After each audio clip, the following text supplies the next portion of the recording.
The Pope's recent UK visit has created considerable, yet not at all unforeseen controversy. The inflammatory comments were by no means constrained, and His Holiness warned the nation of the dangers of godlessness in the modern world, reflecting upon the tyrannies of the 20th century. The pontiff seemed to equivocate those who have recently spoken out against religion with the likes of Hitler, Stalin, and Mao, deeming intolerant atheists to be responsible for the moral decline of society.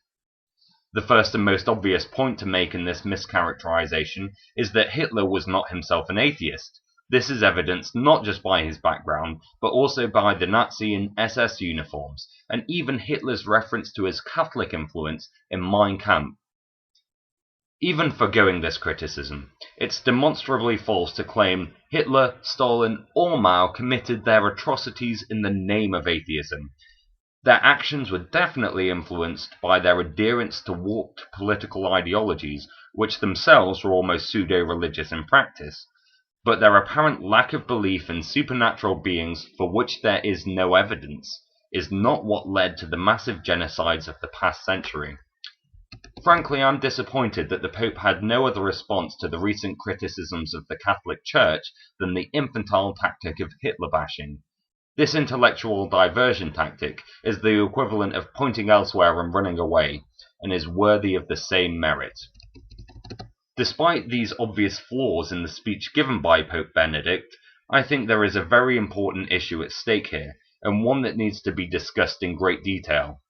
It is, of course, the issue of religion and tolerance. So far it may have seemed as if I were to say that atheists are, or should be tolerant of the beliefs of people with faith. Far from it. Of course, there is a massive difference between intolerance and genocide. I am intolerant of certain belief systems. Bigotry, racism, and Holocaust denial, to name but a few, not to mention institutions which label homosexuality as evil, tell AIDS-ridden countries not to wear condoms, and seek to cover up acts of child molestation, and I would expect all reasonable people would share this intolerance. Of course, being intolerant towards certain views which are morally abhorrent to civilized values does not lead to the opinion that these people need to be shipped off to concentration camps, but it does mean that people that hold these views should not be granted a free pass when expressing such opinions in a public forum. Imagine a conversation with a hypothetical racist who believes people with the green eyes are inferior human beings.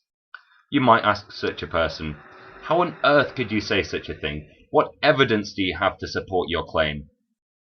If his response was, "Well, it's just what I believe, and I'm entitled to believe what I want to," I doubt many of us would be satisfied with this defense. Now imagine if the same person became deeply offended by your line of questioning. Would you tolerate this unjustified behavior? I think not. Now replace this hypothetical racist with somebody that believes the vast majority of the human race is going to spend an eternity in everlasting agony, and worse still, that this is perfect justice dealt out by the supreme creator of the universe, and rerun the scenario. This time it may seem to some people that the person holding the unsupported belief does in fact have a right to express it criticism-free, but the situation is exactly the same. If the hypothetical racist is in the wrong, then so is the person that believes in hellfire. Of course, this particular example is fraught with moral and ethical issues, and I can see many people objecting to such a comparison. To make this point clearer, consider another analogy. In this example, let's say we have a group of people who believe in the infamous flying spaghetti monster.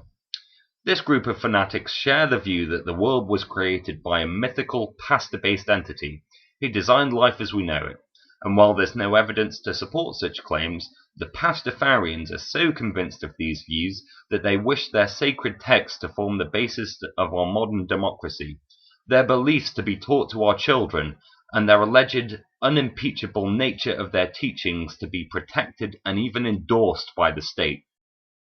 I wonder what the Pope would have to say about aggressive secularism under those conditions. I wonder what UK Catholics would say about a state visit from the flying spaghetti monster's representative on Earth with a £12 million bill for the taxpayer. The secular response, however, would remain consistent.